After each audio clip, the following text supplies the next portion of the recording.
Hello and welcome back to Finstreet, जहां हम आपको क्रिप्टो से रिलेटेड जुड़ी खबरें देते रहते हैं और अपडेट आपको करते रहते हैं।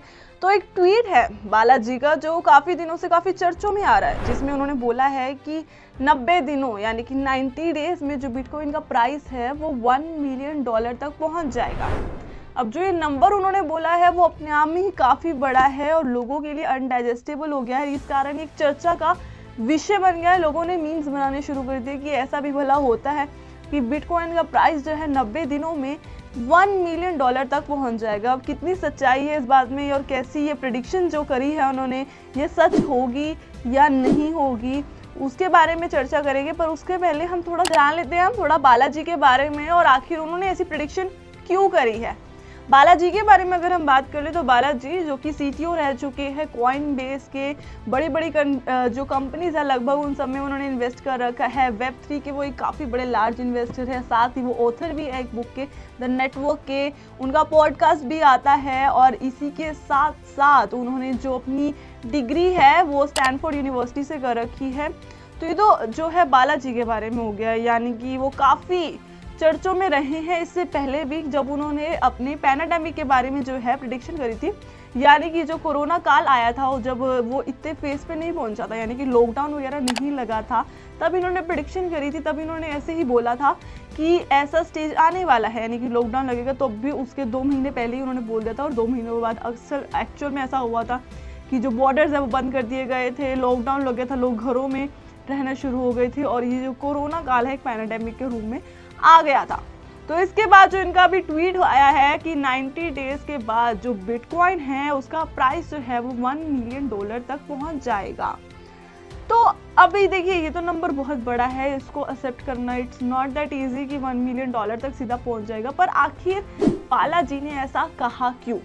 अब ये जब ट्वीट उन्होंने किया, कुछ लोगों ने क्रिटिसाइज करते हुए उन्होंने इसलिए भी कहा कि बालाजी ने अपना पॉडकास्ट मतलब पॉपुलर करने के लिए, खुद पॉपुलर होने के लिए जो है ऐसा ट्वीट किया है। बालाजी जो खुद एक बड़े बहुत अच्छे खासे इन्वेस्टर हैं, बहुत बड़ी बड़ी कंपनीज में इन्वेस्ट करते हैं, जो इतने रेपुटेटेड इंसान हैं, तो ये मानना तो मुश्किल है सिर्फ जस्ट पॉपुलर होने के लिए उन्होंने ये ट्वीट किया होगा।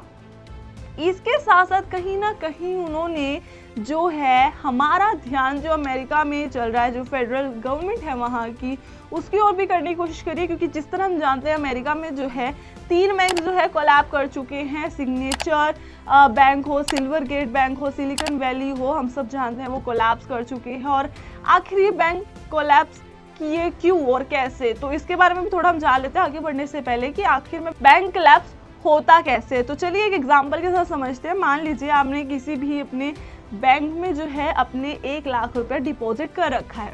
अब जैसे कि हम जानते हैं बैंक्स तो सेंट्रलाइज्ड हैं, यानी कि वो आपके जो पैसे हैं उन्हें यूज़ कर सकते हैं और आगे वो लोन दे देते हैं। मान लीजिए वो नॉर्मली यही बैंक्स में होता है, वो आपके जो आपने जो डिपॉजिट करा है उसके थ्रू वो दूसरों को लोन्स वगैरह या जहाँ पे भी वो इन्वेस्ट करते हैं वो कर देते हैं। बैंक कोलैप्स तब होता है जब बहुत सारे लोग इकट्ठे जाकर या फिर बहुत सारे लोग अपना पैसा विड्रॉल करना शुरू कर दे और बैंक्स जो है वो इस स्टेट में ना हो, उनके पास इतना पैसा ही ना हो उन्हें देने के लिए। मान लीजिए जो मैंने 1 लाख डिपॉजिट किया था, मैं उसमें से 60,000 निकालने चली गई, पर बैंक के पास 60,000 है ही नहीं। और इस तरह से जब बिग अमाउंट जो है लोग विड्रॉ करना शुरू कर देते हैं, फिर लार्ज नंबर ऑफ पीपल, तो इस तरह से बैंक जो है कोलैप्स हो जाते हैं, यानी कि उनके पास है ही नहीं पैसा लोगों को वापस देने के लिए जो उन्होंने डिपॉजिट कराया था। तो इस तरह की सिचुएशन जो है अमेरिका में चल रही है और लोगों को डर है कि जैसे 2008 और 9 में रिसेशन हुआ था, बैंक्स इतने सारे कोलैप्स हुए थे। 2008 में 90 से ज़्यादा बैंक्स कोलैप्स हो गए थे, 2010 में 100-150 से ज़्यादा बैंक्स जो है कोलैप्स हो गए थे। तो वो दोबारा सिचुएशन ना, अब इसमें गवर्नमेंट क्या करती है, अब इसमें गवर्नमेंट का क्या रोल आता है बैंक को कोलैप्स में? अगर जब बैंक ऐसे कोलैप्स हो जाता है तो गवर्नमेंट उसको बचाने के लिए, उसको इस सिचुएशन से कि दोबारा रिसेशन ना हो, तो गवर्नमेंट क्या करती है, प्रिंट करना शुरू कर देती है मनी को, यानी कि एक्स्ट्रा मनी प्रिंट होने लग जाती है। अब जब मार्केट में एक्स्ट्रा फ्लो ऑफ मनी होगा तो चीज़ों के दाम बढ़ जाएंगे, यानी कि डिमांड बढ़ जाएगी, लोग खरीदने लग जाएंगे, तो उसके बाद डिमांड बढ़ जाती है। एज वी नॉर्मली हम जैसे जानते हैं, अब जब प्राइस बढ़ेगा ये एक तरह से इनडायरेक्ट टैक्स बढ़ जाता है आपका, जब extra flow of money market में आती है। बिना बात का प्रिंट हो रहा है पैसा, प्रिंट जो गवर्नमेंट है वो क्यों प्रिंट कर रही है, ताकि वो बैंक को बचा सके। जो लोगों का पैसा वो वापस हो सके। तो ये काफ़ी एक सर्कल है जिसकी वजह से काफ़ी मतलब जो कॉमन पीपल है उन्हीं को ही घूम फिर के इसका नुकसान उठाना पड़ जाता है। तो इस तरह ये जो सिचुएशन चल रही है अमेरिका में भी, और जिसके कारण काफ़ी अगर हम एग्जांपल लें तो जो 2008 का मैंने बताया आपको रिसेशन हुआ था बैंक्स का, तो इस तरह से ये जो प्रेडिक्शन है इसका ध्यान एक तरह से उस तरफ भी जाता है बैंक्स की ओर कि जो सिचुएशन चल रही है। अब किसी भी, अब जैसे बिटकॉइन का उन्होंने बोला है कि 90 दिनों में $1 मिलियन होना, अब वो मतलब पॉसिबल नहीं है। बहुत सारी सिचुएशन एक टाइम पर अगर होगी तब पॉसिबल है कि सारे के सारे बैंक्स जो है कोलैप्स कर जाएं। तब ये सिचुएशन हो सकती है कि जब बिल्कुल बैंक्स कोलैप्स कर जाएंगे।